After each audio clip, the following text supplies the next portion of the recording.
mates that no one has seen yet. I am so surprised by Solar being so good in this tournament. I didn't expect it whatsoever. Is it even fair for someone to be this good, Snoot? Actually, no, because you just win everything, just like Tasia did it in previous DreamHacks. It's no fun. man. Hold on They a just minute. win. They just keep winning. It's not fair. I mean, he's got another 3 You DreamHacks to go. you're 100% in Legacy of the Void tournaments as well. You keep winning. Yeah, it's totally not fair. Someone else has to do it. There you have it, guys. Zerg is actually underpowered, but because Solar's going to continue to win, they will never get buffed. We Tasia fans know what that feels like. This one guy retires in 2015. It's like, where did all the Terrans go? Welcome back to the DreamHack ROCCAT Legacy of the Void Championship. We have another match to go. It's a ZvZ. I want to hear from you guys. Forget this match. Which one of these guys could actually take a map off Solar? Both. I would say both. CVC is very volatile right now, but if there's a favorite, to me, that's going to be Nerchio. He has the experience, he stays calm, and his CVC is top-notch. FireCake also has very strong CVC, but I think Nerchio should come on top in this one. Like Nerchio, just in Legacy of the Void, he's actually a very smart guy, but he's also been playing a lot and doing very, very well. Like, everybody knew he was kind of scary going into this tournament, but he's also actually been a champion. Like, we all remember the days when Nerchio goes to Home Story Cup, 4-0s MC and Yonghua in the finals and stuff. Even going up against MVP in the finals of an IEM. Yeah. Like, he's a very, very good player, and he has been very, very good in the past, too. He's a DreamHack champion. He won DreamHack as well, Nerchio. He did. So he beat Bly in the finals in Bucharest 2012. Wow. He's pretty good at StarCraft. He's all right, to a reasonable degree. Yep. I wouldn't mind seeing Nerchio be that cheeky guy to beat Solar. That would be interesting. Knock him off of his high horse. He's definitely as it beatable. were. He's definitely beatable. I think it's not just in the winner bracket of beatable. I think he's beatable throughout the rest of the tournament at this stage from here on out. Before that, I think he was going to whitewash through. Parting obviously had a good chance, but I believe in Parting's return if they were to rematch again, and also the other players in the lower bracket. Showtime. Showtime, baby. The players that we aren't quite sure yet if they're up to the task. I guess it's basically Solar versus the world right now, isn't it? Right. It's Solar versus DreamHack, yes. Yeah, that's pretty much how it feels. He won the last DreamHack he showed up. Actually, Solar's won all the DreamHacks in Sweden that he's been to. Boom. Get a hat trick in Sweden. I like that he was actually sad about dropping a map, too. Because he was already thinking about his DreamHack victory being, like, mapless. Yeah. As we get into this next series, of course, keep in mind you guys can keep letting us know who you think's going to win. Tweet at us. You can win some swag. Use the hashtag #SetTheRules. Get some awesome gear from our sponsor, ROCCAT, as well as hashtag DHW15. But the game's loading. It's time to see who wins the last match of the night. Take it away. Thank you, Nathanius. So here, I have you to tell me all about ZvZ and yet again. Anytime. CVC is a lot of fun. I mean, you are currently a ZvZ champion coming back from China. Yeah, currently. There's a lot of weird things going on in the CVC early game right now, and so far this tournament we haven't even been able to see what CVC can offer beyond the very early stages of the game. So we'll see how this one plays out, and I kind of hope that it's going to go a little bit longer than the Bly versus Lambo series. Have you played against either of these players recently, knowingly? Unfortunately, I have not been able to play against either Nerchio or FireCake on ladder. But I played against them a lot in Wings of Liberty, in Nerchio in particular, and in Heart of the Swarm especially. Anyhow, spawning in the bottom left of this map as our Red Zerg, it is FireCake. And I did just see Nerchio writing some... I think everyone saw. The cheeky guy. He is rather cheeky. Spawning in the top here. He likes to chat. It is Acer Nerchio. With the clever smile. Smiling there, grinning. Maybe he's listening, and if he is, he surely is cheating. I'm so funny. But he's smiling regardless. You know, Nerchio is one of those players that people such as, well, one of the people that I know did it in the past, Grubby just put him on block before he even played him. I know, right? Just so he didn't get to see any of his chat, because he does chat a lot of shit, which can definitely throw you off your game. Yeah, both of these players have a little bit of a mental game outside of the game, don't you think? I think they do, Snoot. And what exactly are you hinting at here, just so I know I'm on the right track?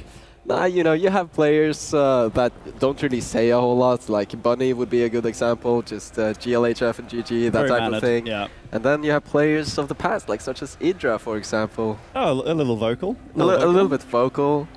And Nerchio and FireCake, a little bit in between. A little bit cheeky here and there, and yeah, a little bit vocal here and there. Often posting a lot on forums. Nerchio in particular, very active, likes to post on the Team Liquid topic threads as well. A very funny guy with a lot of witty comments. And yeah, just very entertaining to see. So what do you think about these two builds thus far? Both going for a hatch first build. I like it, because the game is going to drag on. And these builds, of course, very, very similar. We can see the speed timings only starting a few seconds apart from each other. So it's going to be one of those longer macro games. Neither player opting in for one of those fly-esque builds. But the difference here between Nerchio and FireCake so far is that Nerchio has taken the front base, and this is going to deny scouting quite a lot. FireCake is going to see the creep, and then he has to pull the Overlord back. And, well, look at this. Very, very fast third hatchery from FireCake. And what do you think about this continued mining of gas by Nerchio? Still with 3 drones on gas all the way. I like it. It's very safe getting that Baneling nest. And FireCake going for the fast third, he might be susceptible to some sort of pressure here from Nerchio. And if Nerchio now sees this, I think he already knows, of course, because of the Overlord. He could theoretically be able to punish this using Banelings. But if FireCake has a sufficient amount of speedlings, he should be able to ward this off, and that's why he made 6, to counter the 4 and make sure that those 4 Zerglings cannot morph into Banelings. I mean, a good number of Zerglings FireCake did make to fend this off. A third base on the way, and even a Baneling nest slightly later than his opponent, but I like that decently too. timed, yeah. FireCake is anticipating that Nerchio is going to go for some sort of punishing play, seeing this early third. So this is very, very clever by FireCake, baiting Nerchio into being aggressive. But look at the speed timing. Nerchio with a little bit of a head start actually catches quite a few of these lings. Just a couple, and FireCake's finished very shortly after. But a lot of links joining the field by both sides, very equal on supply. FireCake was, however, able to ward all of those Zerglings away, and now he sees the Banelings. He knows what's up. Nerchio is going for this very, very aggressive single gas Zergling Baneling pressure, looking to take down this third base. Now we get to the stage of the game in which is very, very micro-fueled. Zerglings against Banelings, Banelings against Zerglings. And Now, FireCake, he has Banelings, but they're not here. where are they? Where are they? They're moving on top of the ramp. Are they going to be Just walking up! Oh my massive lord! explosions there! What is even going on? So many Zerglings and Banelings just disappearing. But in the grand scheme of things, FireCake is holding on to his third base. There's 2 Queens, there's Banelings. I think Nerchio is in quite a bit of trouble here. Yeah, I mean, when you're the defender as well with the 3 And queens with the going ramp, up. FireCake secured the ramp. If Nerchio wants to go up here, he has to get high ground vision first, try to locate the Banelings. This is such a tough spot for Nerchio, and he has to fall back on something else. He's making drones, but there's no third base for This Nerchio. is the bravest queen I have ever seen. Nerchio's queen on the entire other side of the map here, trying to hunt down overlords. But FireCake, he's in great shape. He sees the stream of lings coming across the map even now, so he knows the exact plan of his opponent. Big explosions there. The poor queen falls. Lots of units lost in this game. Both players just operating with very, very low drone counts.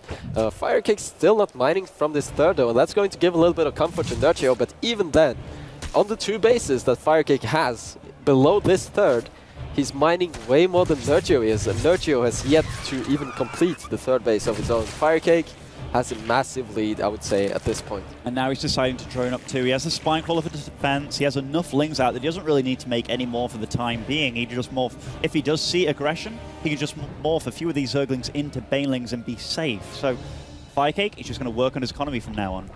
This is where the transition comes in. No lair just yet. Only a single evolution chamber. I like this for FireCake. It's very safe.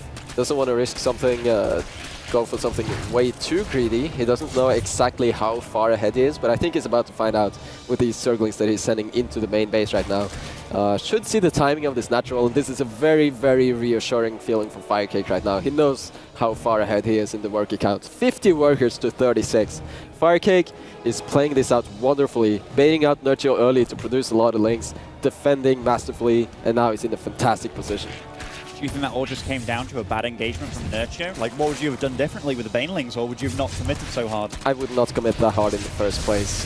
Falling into the trap of FireCake, having to walk up that ramp is it's not a comfortable spot you want to be in. So I think I really like, especially on a map as big as this, the fact that FireCake went for a build that utilizes a early third base like this. I think it was a very clever move by him, and it's definitely paying off right now. Certainly is. He is workers ahead. He's tech ahead as well, and even producing like a lot of overlords, ready to just make a ton of units with this, and even still darting Zerglings in here, there, and everywhere, just trying to get as much info as he can from his opponent here. Yeah, I think it would have been better for Nerchio to just apply a little bit of fake pressure and scare FireCake into actually not utilizing the third base and then taking a third of his own and rather just making drones behind it. I think that would have been stronger. But now FireCake is actually moving roaches across the map here. No real reinforcements. This is just fake pressure. FireCake made 11 drones behind this and also taking a fourth.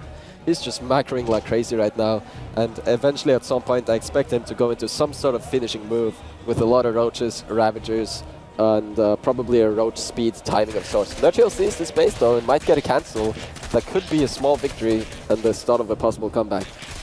You know, when you talked about that fake pressure though from FireCake marching across the map with the roaches and such, as soon as that went onto the Overlord, Nerchio started making his own roaches, so Nerchio took the bait. So again, FireCake's just playing very, very smart in this game. Absolutely, and he's really playing to the strengths of the map. This is a map with a very, very long rush distance, so making any sort of all-in play, for example, it's going to take a long time before your army can actually arrive at your opponent's base. So I like that he's going for this fake pressure. It makes so much sense from a strategic standpoint.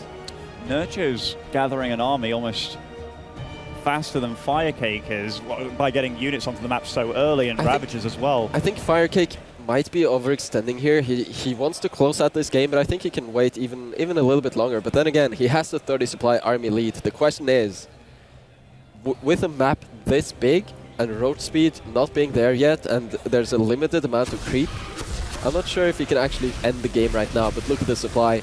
It should be possible with a 50 supply difference. Surely it must be possible. The little Overlord dance there does survive. Here we go. To maintain vision, but yeah, this is a lot of roaches now. And FireCake stepping on creep, and this is so many roaches from him.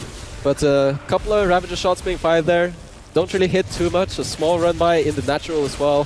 Not the biggest of deal. This is the main fight. What's going to happen here? FireCake is stutter stepping close into Nerchio's army.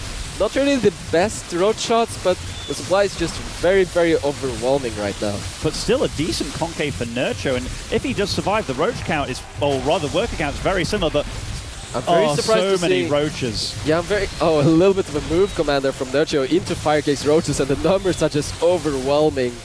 FireCake truly showing how he can use an economic advantage just to close out the game in a very, very strong fashion. I don't think Nerchio can recover from this. 40 army supply against 100 from FireCake. Just a very, very solid game from start to finish.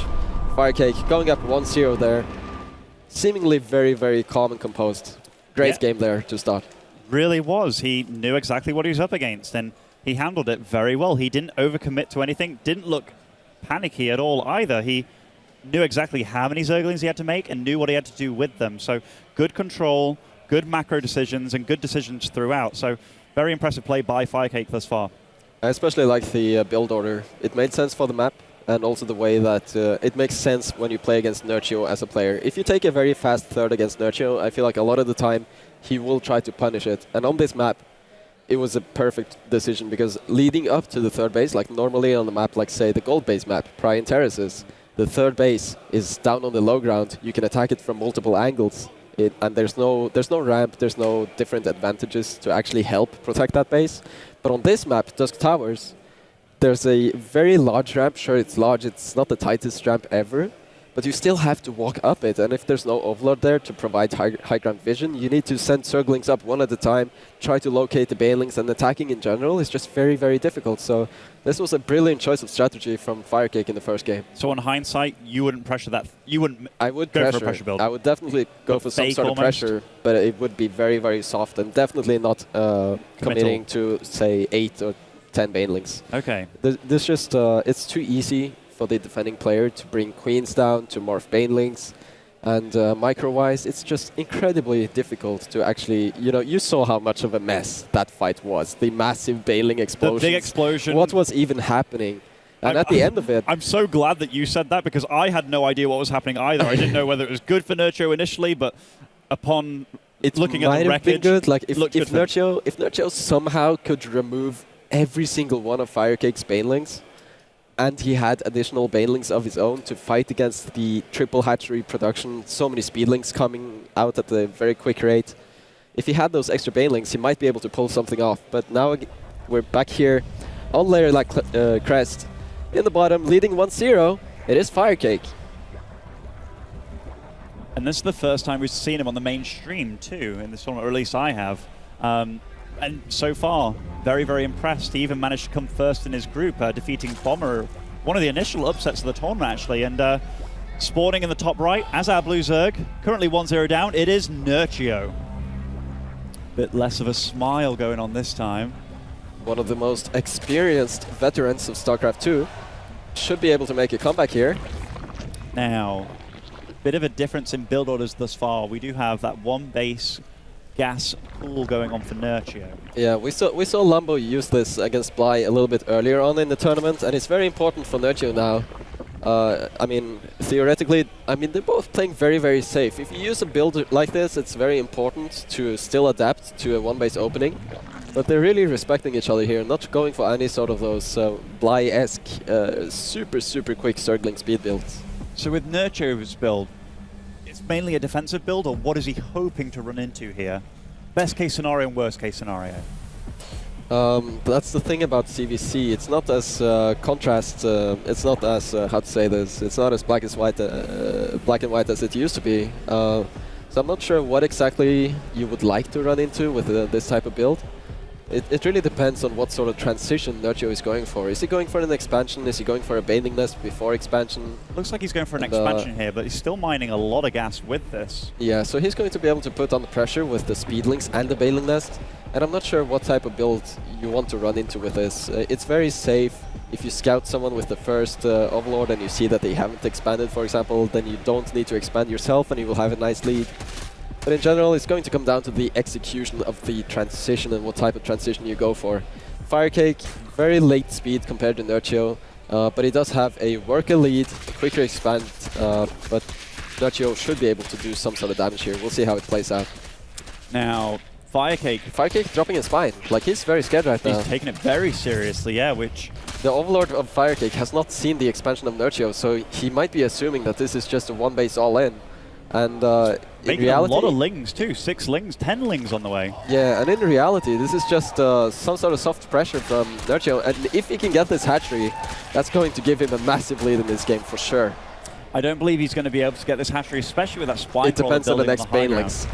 The spine crawler is going to come down. There's going to be 2 queens, but if he can get a wonderful hit on all of the Zerglings at once and then overwhelm with the Zerglings somehow, or maybe even just a DPS down the hatchery, the spine is not even in range.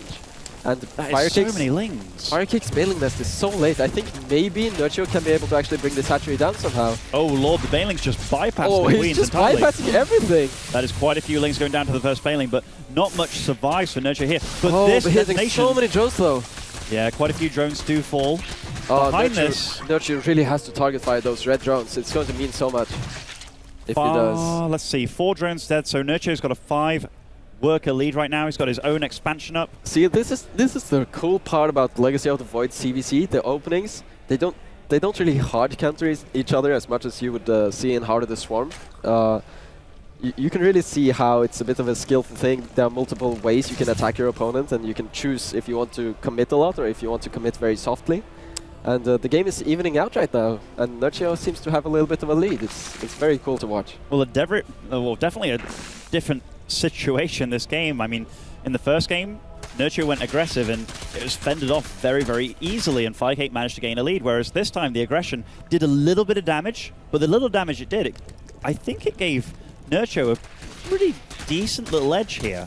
It's a very, very tiny edge. Very fine. Very tiny edge. Look at the supply, look at the worker count, look at the army size, look at the resources. That's Everything a lot of is lings, though. so similar. Is FireCake misreading this, or is he planning on going on the aggressive here? I think he's just scared of the pressure, the army movement of Nerchio here at the front. Nerchio, when he has an army, he likes to use it. He likes to scare the opponent, and we saw that here. Nerchio, once again, he's facing this ramp leading into FireCake's base, but he learned from the previous game, he doesn't want to move up that ramp. It's so difficult to try to get damage done, and it's much better to just go for drones yourself and some sort of transition from there. And FireCake is feeling the heat a little bit. Multiple overlords being produced at once. Now, a Roach Warren going down, the Evo going down. This looks a lot more like a HOTS game right now. Absolutely, we're going into that Roach phase of the game, very similar to Heart of the Swarm. But of course, the Ravager is there. So the unit compositions we're about to see will be very different. We will not see as quick of a lair as usual. This Zergling, though, did get to scout quite a bit of that. Got to scout the Roach Warren, got to scout the Evo chamber. Yeah, sees that there is no real Roach attack coming in anytime soon. So I think both players will just... The Queens of Nerchio, again, very active, taking out Overlords where they can.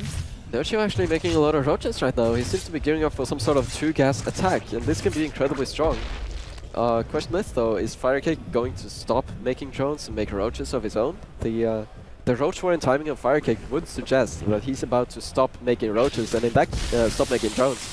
And in that case, FireCake is 44 drones and Nerchio is 39, and it's a pretty good spot for FireCake to be in. Those were quite wasteful lings, or rather banelings. And one thing I would like to talk about here, Nerchio, when he was at 40 drones, FireCake was at 29, and now FireCake's actually taken a lead. So all of Nerchio's money has gone into producing an army. And upon pushing out, he's now droning behind this. So a lot of mix and match here from Nerchio. Yeah, this pressure should be fake, but then again, you can do this very safely because there is no road speed. You get the lair so late in Legacy of the Void matches, so it's very safe to do small pokes like this and just go home because the roaches cannot catch up to you very easily. But Nerchio is really stepping deep here on FireCake's creep, and it's not working out so well for him so far. Yeah, it takes out a Spine Crawler, a couple of Roaches here and there, but ultimately he suffered quite a few losses there. Keeps his third up against the counterattack of the Lings over there, and is droning up a lot here too, whereas FireCake going a bit middle of the road here, producing drones and Roaches. FireCake is playing this very, very safe. He got a lot of Roaches, and he will be moving out with them shortly. But Nerchio, I like his approach a lot so far in this game. He has the faster Roach speed, and he made a lot of drones just now, so he should be able to get up an equally... You know, look at how even this is. They have pretty much the equal counts. These Ravages from Nerchio, I really like that though. FireCake did not invest into those, and Nerchio got quite a few free Overlord kills with them. Yeah, and it's not just Overlord kills, supply blocking your opponent, it's also denying him vision, and his opponent's already playing defensive, and now he definitely has no idea what Nerchio's doing and how much of an army he's accumulating and where, so... Yeah, and the thing for FireCake, now that you mention it, one of the ways to get information is to move out using Roach speed, but if you move out without it, then you can get caught by all these Roaches. So FireCake right now, from a theoretical standpoint, he cannot ever move out safely with the Roaches to poke or get information, because there's a possibility, or you know, it's very likely that the opponent could have Roach speed. So FireCake is completely locked down to his base, and then the question is, how many drones can you afford to make safely in case, like if your opponent is going for an all-in? And right now, Nerchio is using this to get a very nice worker lead and killing off even more Overlords. He does have a worker lead, even though it's only slight, he's had it for a bit longer. He's also got an upgrade advantage going on here, going to hit +2 and 1 before his opponent hits +2. Lots of Roaches joining the fray for both players here, but can't really fight into this concave, at least not super efficiently, I don't feel. Nerchio is not going to commit here. He sees that FireCake has slow Roaches, and at some point, Nerchio should be thinking that FireCake is probably going to have Roach speed, and then it would be wise to back off. But even then, off-creep Roaches, they have the same speed, there's no difference. And I like this a lot by Nerchio, just trying to get shots in there, here and there. But this was an overextension for sure. Losing 2 Roaches, sure, dealing a little bit of damage, getting another Roach there. Nerchio is really pushing it here. Oh, he's dealing damage in the natural too. Quite a few Roaches attacking over there, so this was kind of like wow, snipes it! Oh my lord, so the damage earlier from those Zerglings was not in vain. Actually runs in a large group of Roaches and takes out the natural. That's a very, very big snipe right now. But FireCake does have a little bit of an army lead. But I think with the reinforcements of Nerchio and this concave that he's setting up here, he should be able to hold. But it's also going to be about the Ravager shots. Lots of corrosive bios going down for both players, but FireCake's army actually does look quite menacing still, so this is not over by any Nerchio's means. plus 2 upgrade is only a few seconds away from finishing, but it's taking a convincing fight regardless and just completely outplaying FireCake here on the defensive.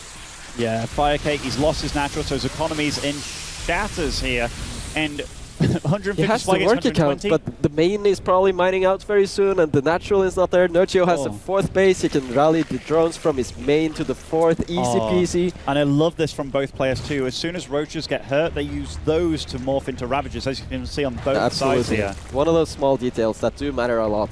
Tunneling Claw roaches were the norm before. You would usually burrow them and heal them that way.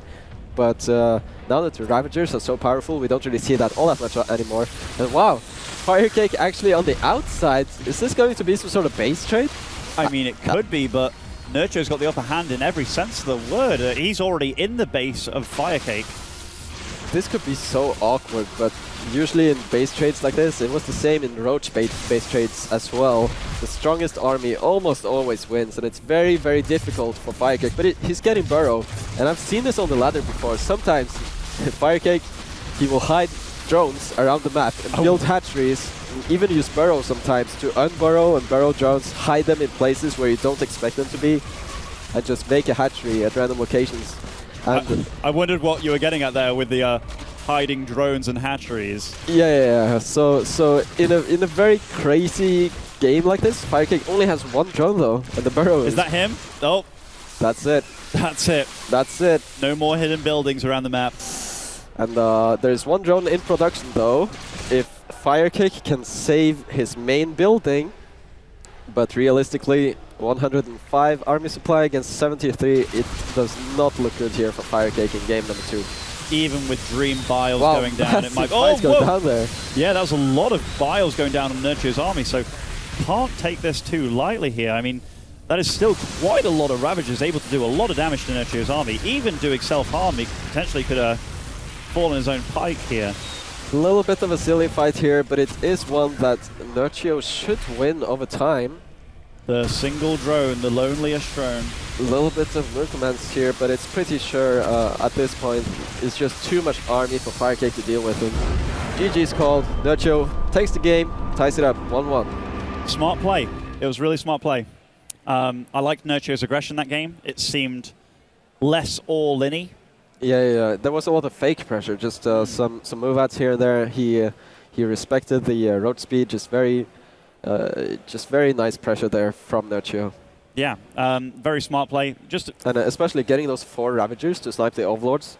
Yeah. I would really like to see FireCake use that as well. It's a very important part of this modern Legacy of the Void CVC to actually remove those Overlords from the map. And if you don't make these 4 Ravagers, you're kind of missing out on free resources and free map control, so to speak. It would have been hard for FireCake to do that though, given his lair was so much later. Yeah, but that's also a conscious choice. Like he went for the faster 3rd base and skipped out on the lair. So maybe in the next games, and even then, even if you just have more roaches, then you can still move out somewhat safely. But losing those early Overlords really hurt him. I think you can still keep scouting. You can still keep poking with the Zerglings instead of like diving in on the bases. You can still use the Zerglings to poke and see like, okay, how many drones does Nerchio have on the 3rd base, for example? You can just keep poking, try to get the read on the drone count, and if you see a ton of drones, then even if you don't have road speed, you can still move out on map and try to clear out Overlords.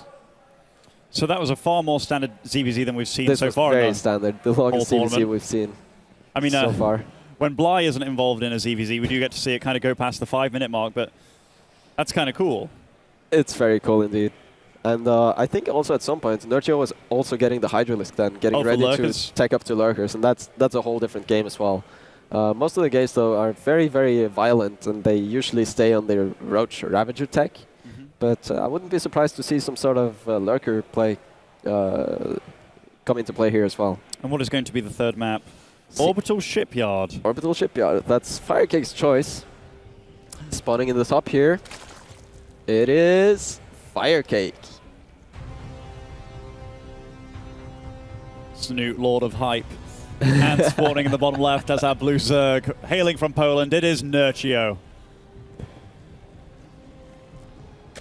No cheeky comments this time, but he No. should be feeling a little bit cheeky, getting back into the series, tying it up 1-1.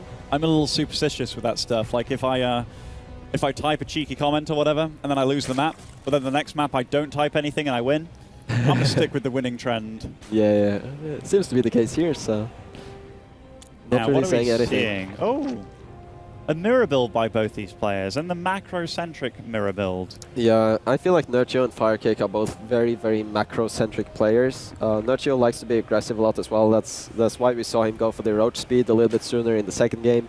It's also why we saw him go for the all-in.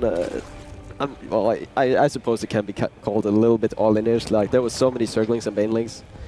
FireCake much more defensive, if you ask me. But they're both very towards the macro end of the spectrum. FireCake's always been a very defensive Zerg player. I remember in ZVT when Swarm hosts were insanely good. He even had his own build orders where he'd double extractor trick and such. When it wasn't exceedingly necessary, you could just go for like a 9 Overlord and all that jazz. But in fact, yeah, he used to go for Temple. Do you remember that? Temple? Double extractor trick for the extra drones, then make an Overlord. Yeah, It was a crazy maybe. build. But yeah, here, very, very similar. In fact, exactly the same build by both of these guys. Couple of drones coming in. Totally standard CVC so far. Nerchio's gas a tiny bit later. Earlier. Still mining gas Yep. for Just Nerchio. keeping it safe. And that's just in fact, both of them. So I guess Yep. the whole trend of pulling off drones off gas kind of becoming a lesser thing in Lexi the Void, purely because banelings are so... Yeah, and the early aggression builds as well, they're so scary, so you don't really want to risk it and pull the drones off of gas if you're not sure. So there we see FireCake going for the very early baneling nest, but Nerchio, he's had 50 gas for a while, but he's not going for the baneling nest, so it could be something like a Roach Warren or something else here. Is there any form of crazy, super fast lair tech builds going on in TVZ? Not at the moment, as I would say. The only thing would be 2-base Muta, which still has a lot of potential on the very big maps, for example. But aside from that, there's not really a whole lot of reason to rush to lair. So an insanely fast third from FireCake again. Just like in the first game. Just like in the first game. Now, Nerchio actually has quite a few lings to deal with, so this could be... And he's making more. He seems eager to actually cancel this third again. And this time the map is a little bit different. The ramps are a little bit different. There's this ramp to the bottom here. Very nice Ling micro from Nerchio as well, taking out a lot of these Zerglings, and he has the advantage, and he has speed as well. Even more Lings are going to fall. Oh, he's just going for the hatchery there for... Yeah, now they're just massing speedlings, both of them. Wow, this is already getting a little crazy here But from both Nerchio, of these though. guys. Nerchio doesn't have a third base on the way, but I'm not sure if FireCake actually sees this. FireCake is only thinking about defending this space right now, but behind this, Nerchio is actually going for a Roach Warren, so he might go for some sort of follow-up. These banelings could play a pivotal role. It looks like FireCake's actually got a larger number of lings here.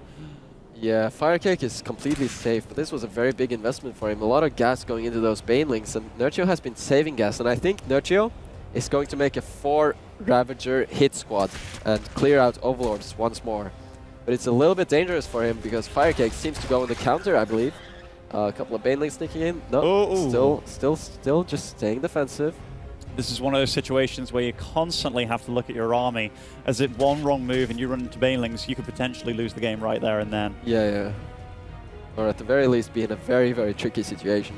I like the fact that Nerchio decided to make drones a bit earlier amidst all of that Zergling fighting. This is a very unique build from Nerchio, I would say, using the very heavy speedling pressure to force a very defensive stance from the opponent and then going into the 4 roaches. I expected Nerchio to morph... I gotta be careful here with the ramp. I expected Nerchio to morph these 4 roaches into Ravagers, but it's a bit too soon for that. Now he just wants to defend. And he sees that all the links of FireCake are on his side of the map, and that allows him to do this counterattack in the banelings fall. Great micro from FireCake Nerchio. is in so much trouble right now. Oh, he tried to This is go horrible. aggressive there. He's losing drones. He's going to lose this hatchery too by the looks of it. But fully focusing on that hatch, and the hatch does fall, and the And this is- counter-aggression did nothing. This is why you can almost never have enough defensive banelings, and Nerchio is going to defend this and take out all the Zerglings of FireCake. He's into the main of FireCake. Oh lord, and there's no roaches out for quite some time here. In fact, they're just about to pop, but damage is being done. Drones off mining here, and even Wow, saves the even third. saves it. Nerchio, you little monster, you. Nerchio just capitalizing on the tactical blunders of FireCake. Oh, and just look at having that the too. right units in the right place. It's so typical Nerchio. He truly knows how to position his units and what to make at the right times. Like just very, very clever CVC by him.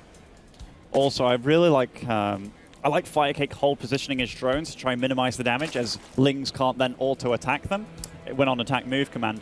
But Nerchio saw it happening almost instantly and just started focusing down the drones one by one. So nice counter micro there. This is so cool by FireCake. He even faked a little bit of pressure. I would love to see it. Yeah, there we have the Ravager morph from FireCake, and he should be able to take out a few Overlords. And Nerchio has a lot of Overlords on FireCake's side of the map. This is a rather adventurous Overlord right here. Yeah, going to take a few shots. The next shot is going to kill it for sure. Still, though, Nerchio's lead right now. With the It's a third base pretty- surviving, that was amazing. Pretty big lead. And Nerchio is actually going for another move out.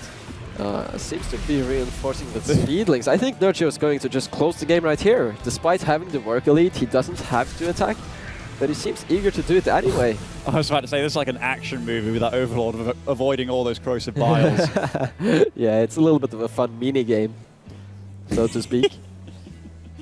Certainly is. So Spinecrawler being placed very defensively by FireCake. Oh, so many roaches though. This is just like the first game. Nerchio is just going to do like FireCake did on Dusk Towers and go for the massive, massive roach finisher.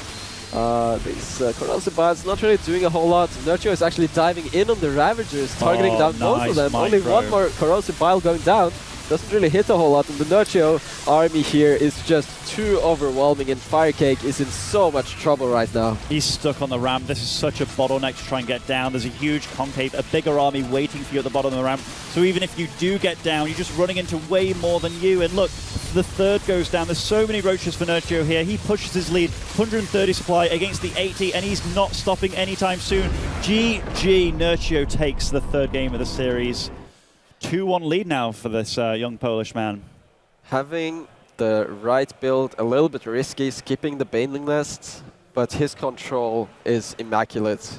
It certainly is, and Nerchio, he's always been a very prominent ZvZ player too, throughout his whole career. Like even in Stefano's reign. Yeah, Nerchio was usually the guy to actually take Stefano down. Yeah, I remember the only player that could really beat Stefano pretty consistently too was Nerchio. And I remember being at the Arizona house, and Stefano was streaming, and Nerchio was purposefully stream sniping at him. Like, I'd be like, oh, Stefano, you actually lose? He's like, yeah, to this guy. And it's like, oh, so Nerchio, he's always been a pretty prolific ZvZ player. But Yeah. when you have a strength such as micro, and also his decision-making. Yeah, and the tactics as well. He's so good at keeping the flow of the game. I don't know how to explain this, but he was going for the Roach Warren, skipping the Baneling Nest, and then he just really invested in so many Zerglings, and I'm sure if FireCake had a few more Zerglings, Nerchio would do everything he could just to keep FireCake on his side of the map. And it was a little bit of a gamble, but with Nerchio's execution, it's possible. Yeah, Keeping FireCake guessing, keeping him on his side of the map. Nerchio definitely likes to force the pace of the game. Yeah. Play his style, his way. His army control, the way that he is ever so present with the army, always controlling it. Even if there's not too much happening, even if he cannot directly attack into you, he will still be very active with his army. Yeah, and it's very obvious that FireCake also wants to play his own macro game and be kind of left alone for as long as possible. Yeah, and he Nerchio's has just some not letting it happen. FireCake has some very strong builds going into this against up against Nerchio, but right now it seems like Nerchio is distracting FireCake almost from his comfort zone. Yeah, the mind games. Nerchio knows how to bring you out of your comfort zone. Yeah, absolutely. Exactly. So the next map here is going to be a very small one. It's Nerchio's choice. This was actually FireCake's choice, the orbital shipyard. Next one is going to be Olrina, mini scrap station. Now, given that you can early scout your opponent with an Overlord, it's the one with close air positions and the tight bridge funneled across. How do you see... What do you think is one of the most optimal Zerg styles on this map in ZvZ? We see a lot of one-base openings. Okay. They make quick work of hatch first. Okay. So it's usually either the 13 or, you know, the one-base speedling expand or the one-base speedling baneling pressure into expand. Or the other thing would be You have the gamblers that go for the hatch first. The gamblers, eh? It works against the next build, which is the macro pool expand. The builds that we saw them use, Nerchio and FireCake use on Larry Lack Crest, map number 2. Almost a hot scenario going down with a bit of rock, paper, It's scissors. a little bit more of a rock, paper, scissors map, I feel, simply because of the rush distance being so small that the build orders matter so much more. So here, in the top, playing as the red Zerg is FireCake. Has to win 2 games in a row now to stay in the upper bracket. And in the bottom, playing in blue, Acer Nerchio. Looking very, very calm and collected. Although I did just see a big swallow there, which is a sign of nerves, but Nerchio doesn't strike me as the nervous guy. No, not really. And Never he's going for the has. safe spawning pool here. 15 spawning pool, I believe. Probably going for a gas as well. And a Both very of them. respectful spawning pool from FireCake as well. A gentleman's game. Imagine if one of them would hatch first. Maybe one day. I love that you looked up into the air as you said that, thinking about it, and you're like, started giggling to yourself. Yeah, just Yeah. certain things. Dreamy. Dirty, Okay. dirty, greedy builds. They're mirroring each other, it looks like. Yeah, FireCake with a little bit faster gas. Nerchio hasn't even started the gas yet, so just seems to be going for maybe some sort of roach opening. Is gasless something that you can currently do in Legacy of the Void? I mean, circling Baneling and the interaction with the queens and everything hasn't really changed too much. And on a map like this, it's a possibility for sure, but it's also a little bit risky as well. It's very, very map dependent. You know, Central Protocol, it's such an open map. You definitely don't want to be playing gasless there because the links can just get around you easily. But on a map like this, it's not exactly easy to wall off, but you should be able to get enough defenses out in time, especially with the late gas. So it's still a thing. It's very risky, but it's definitely still a thing. Quite a few Lings marching across the map, and realistically, what kind of damage can they get done in the main base of FireCake? Not necessarily a lot, but at the natural, they're definitely going to start working on it and just trying to force this queen out.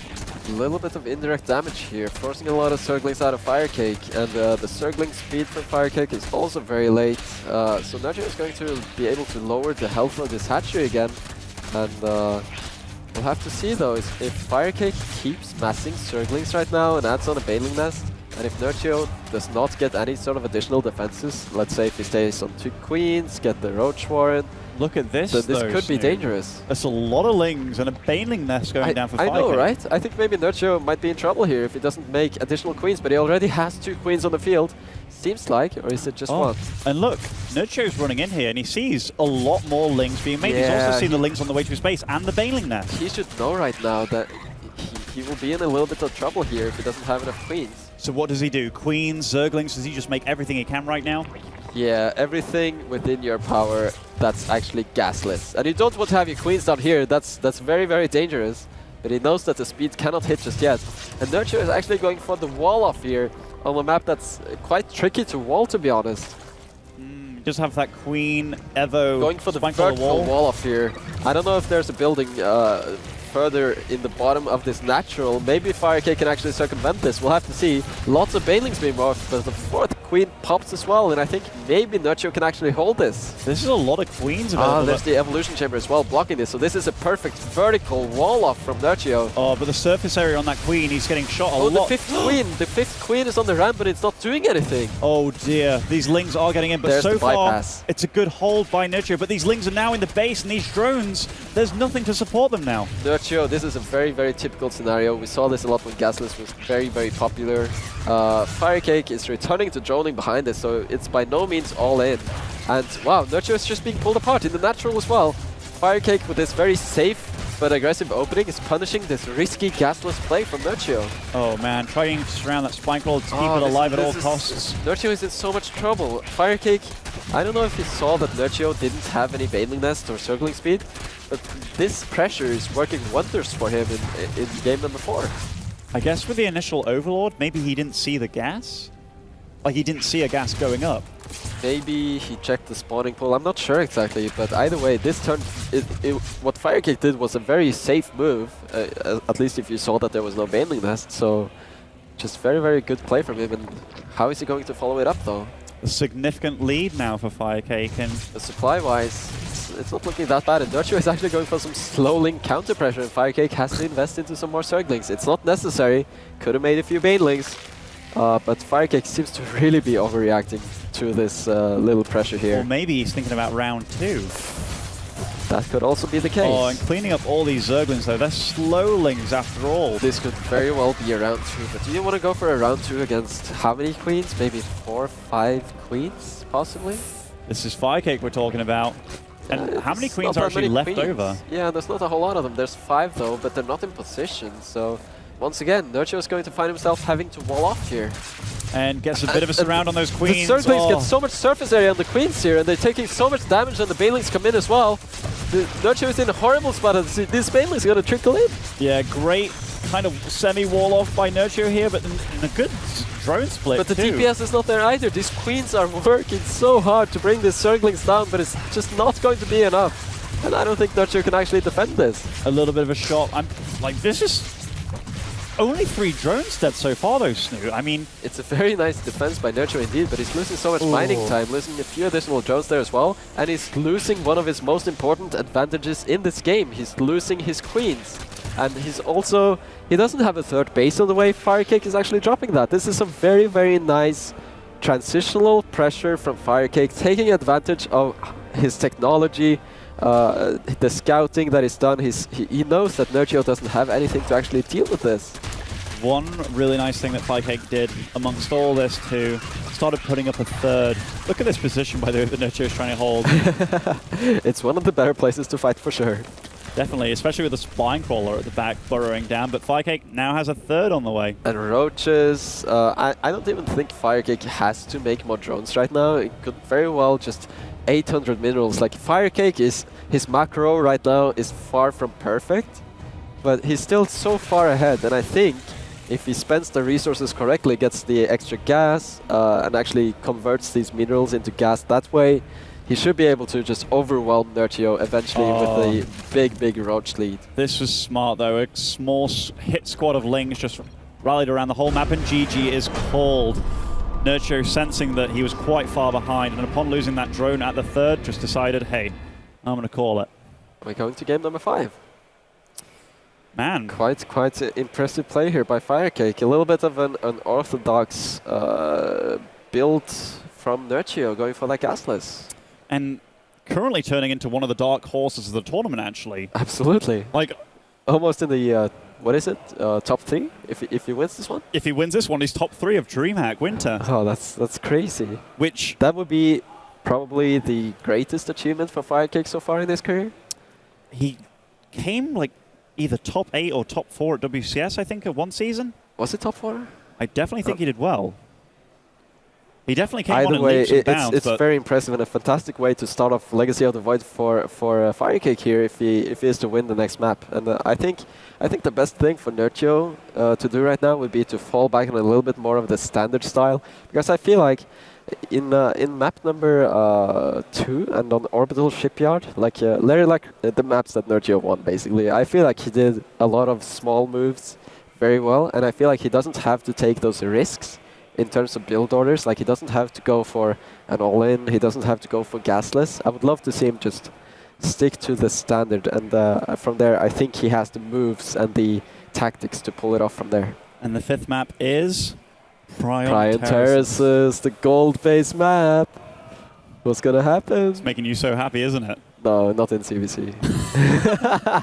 not when the Not the when shoe's the on other player foot. can take the gold base. I mean, that's no fun. This is a map that crazy things can happen, though. And in this tournament, we've seen crazy builds being done. Like, it's not just about Zerg playing, it's about which Zerg is playing.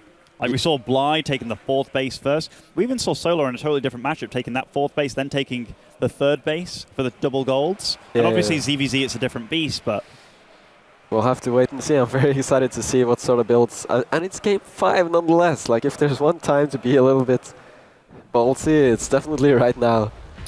now Now, spawning on Prime Terraces in the top left as our red Zerg, currently 2-2 in the series, it is FireCake.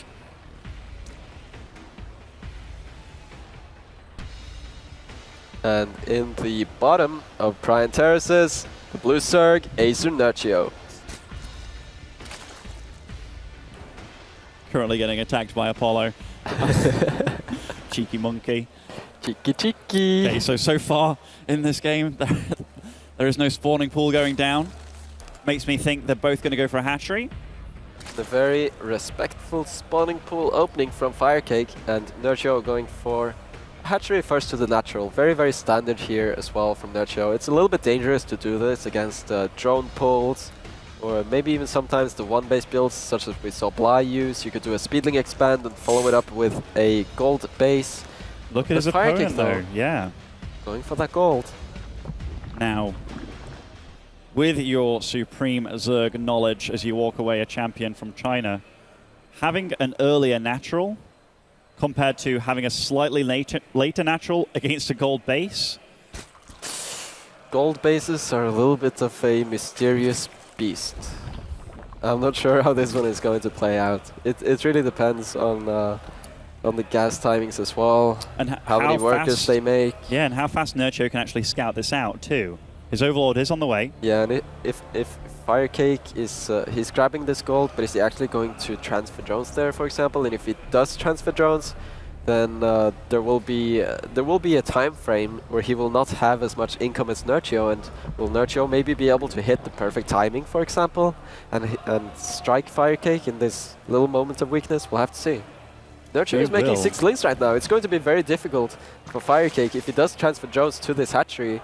Yeah, he's been relying on the Queen every time to fend off Nerchio's links, whereas now... But this hatchery is quite late for FireCake, and I don't think there will be a Queen there to defend against these initial few Zerglings that are making their way shortly here for Nerchio. Yeah, and the distance for the main Queen to get there is quite far too, and... Does FireCake transfer drones though? Very quick baneling nest from Nerchio as well. I think he... Ooh. Oh, that's a big drone transfer. That's a huge and the Queen goes down as well. That's very smart by FireCake.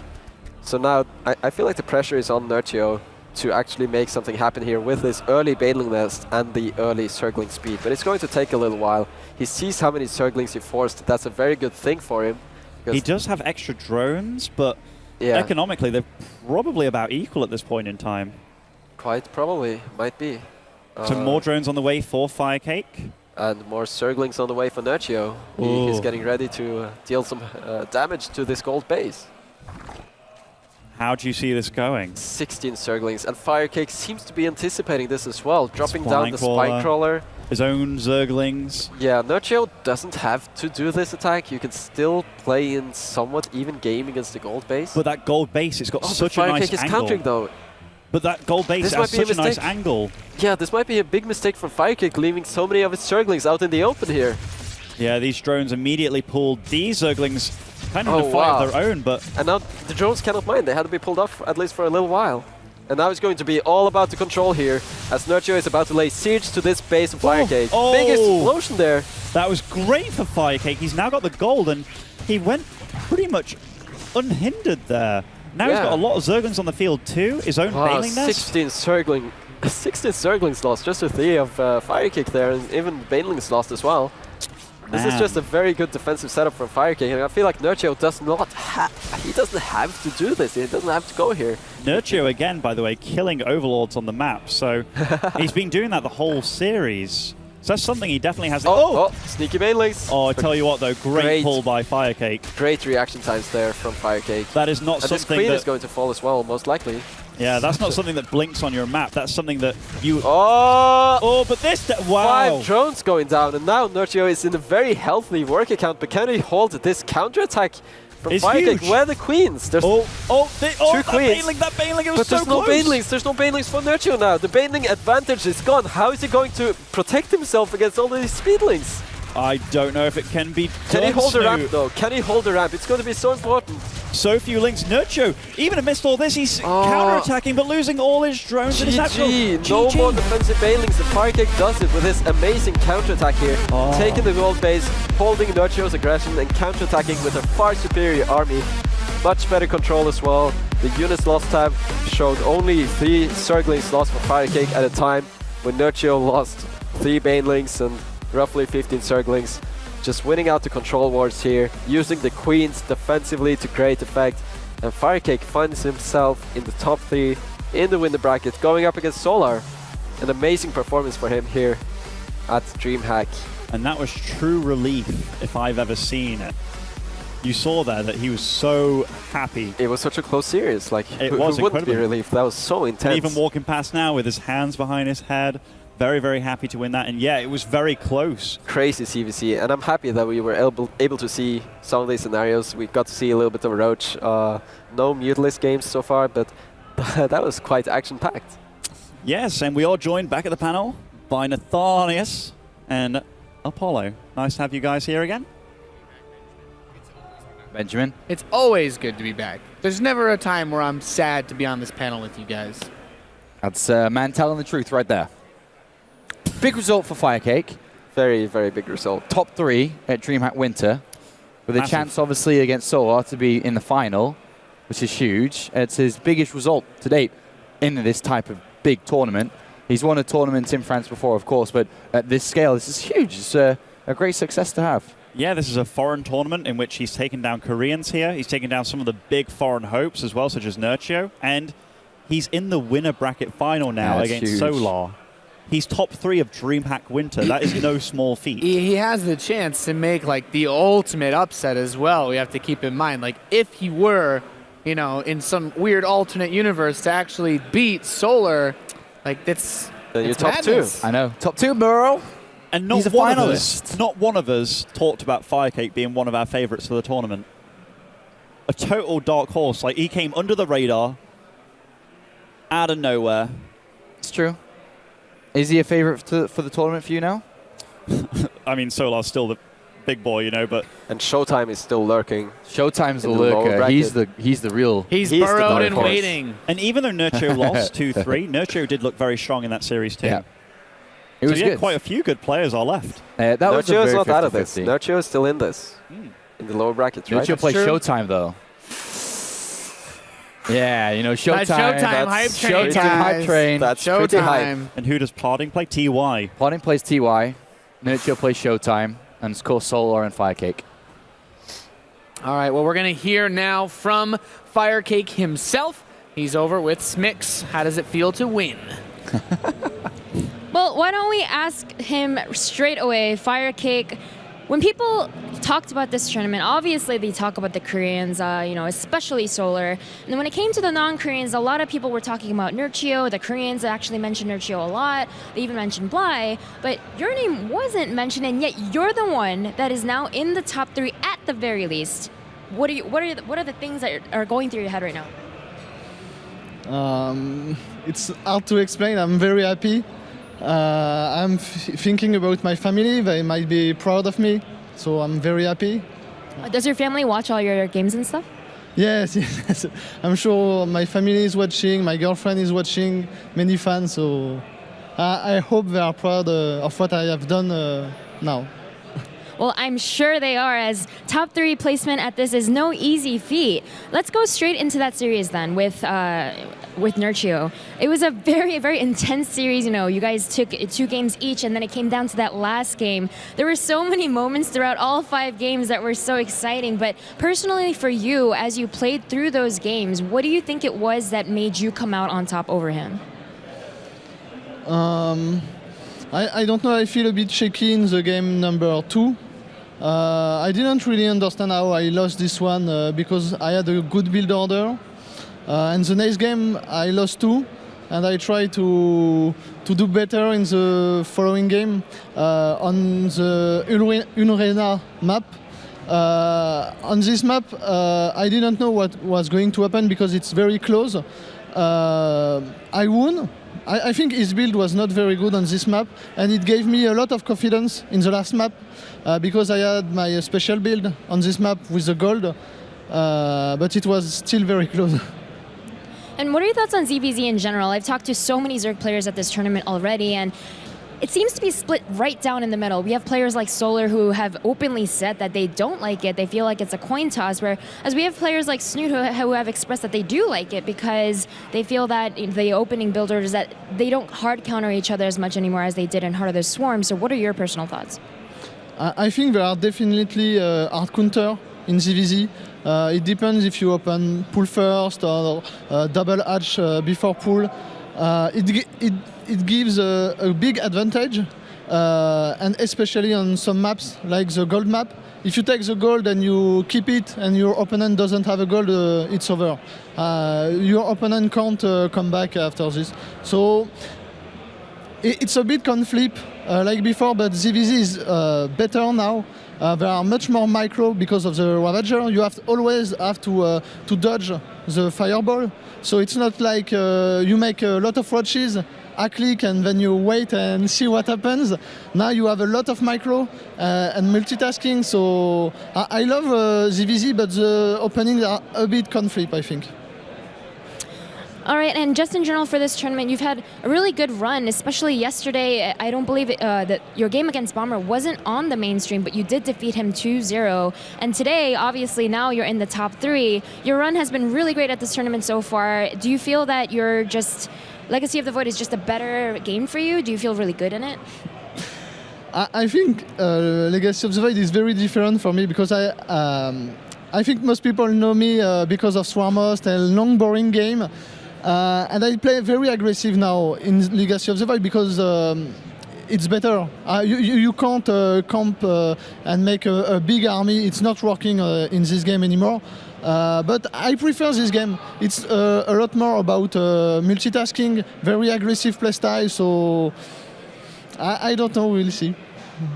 All right, and you are now secured in the top 3, but you do kind of have this big final boss waiting for you in this next round. Of course, it's Solar, and everyone's been talking about Solar all day. You know, this whole tournament, online, everywhere. They're like, oh, Solar's so good. You know, he's the best in Legacy of the Void. All this talk.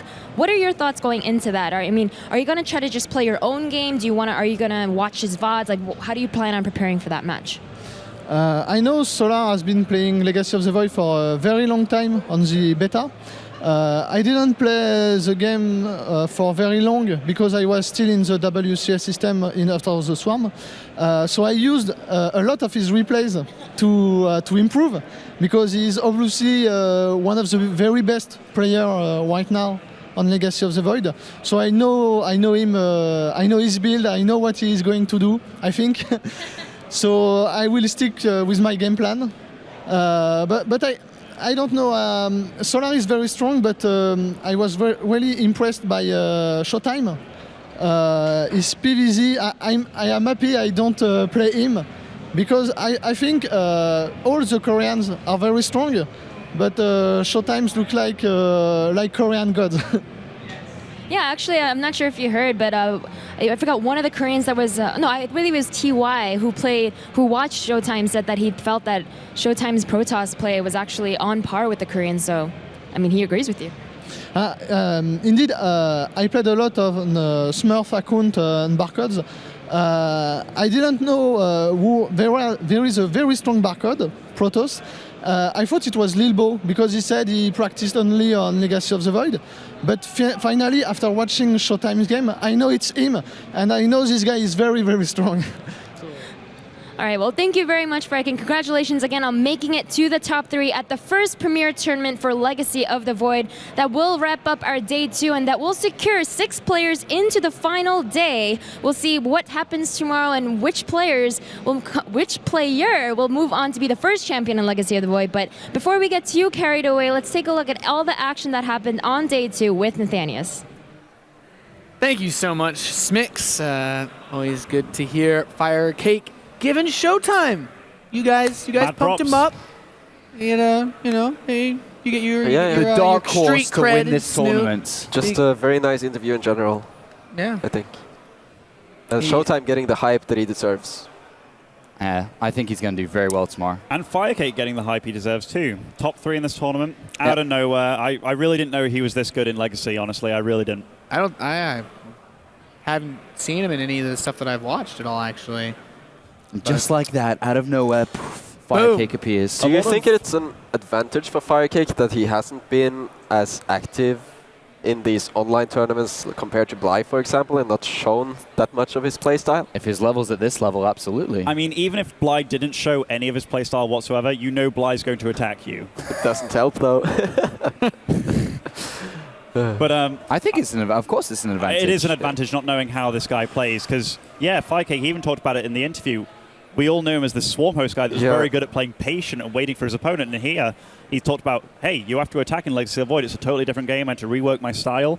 He watched a lot of Solar replays. So if he's just like a mini Solar clone, of course it's going to be working out really well for him, you know? It's scary, though. Solar, I would assume, does not have the same type of information on FireCake. So I'm really excited to see how this is going to play out tomorrow. Solar just goes into the match like, okay, how did I play a month or two ago? All right, how do I beat that? All right. So, How do I counter myself?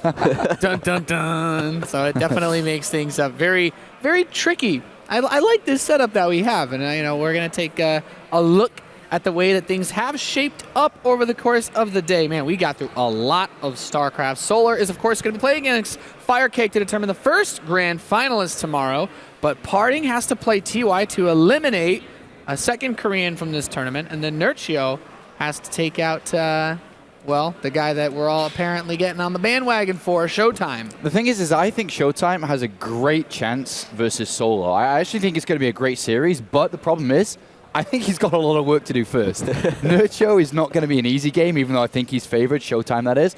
And then Parting or TY, whoever it is, I think that's probably where he's most likely going to trip up. Possibly. Showtime's PvC just looks unstoppable right now. Yeah. What's but the funny problem about is he has to reach, he has to reach either FireCake and he has to get through either Parting or TY to get there. Yeah. What's funny about Showtime, though, before this whole Zerg killing streak happened, he talked about how unlucky he was that he has to play all these Zergs, but then he decimates them all without dropping a map. I think the most interesting thing that I've noticed just from watching this is like the first Legacy of the Void tournament is of all the stuff that we talked about that we kind of know is strong or weaker or whatever, the PvZs have been surprisingly close in my opinion. Like it's been really, really a treat to watch these guys go head to head. It's the games are nowhere near as hectic or crazy as at least I expected. I think the games have been super fun these last few days. It's been really entertaining. I think the players have enjoyed playing it. I think we've all definitely enjoyed watching it. Viewers at home have enjoyed it. And it's only the beginning, too. I think it's going to get even better, obviously, now the deeper stage of the tournament's happening tomorrow. Yeah, a lot more on the line. Of course, keep in mind as we go through tomorrow and finish out today, this tournament has been brought to you by ROCCAT, who put together this $50,000 prize pool. Someone tomorrow is going to win 20 grand. You can still stay in the running to win some sweet swag from them by tweeting with the hashtag #SetTheRules and the hashtag DHW15.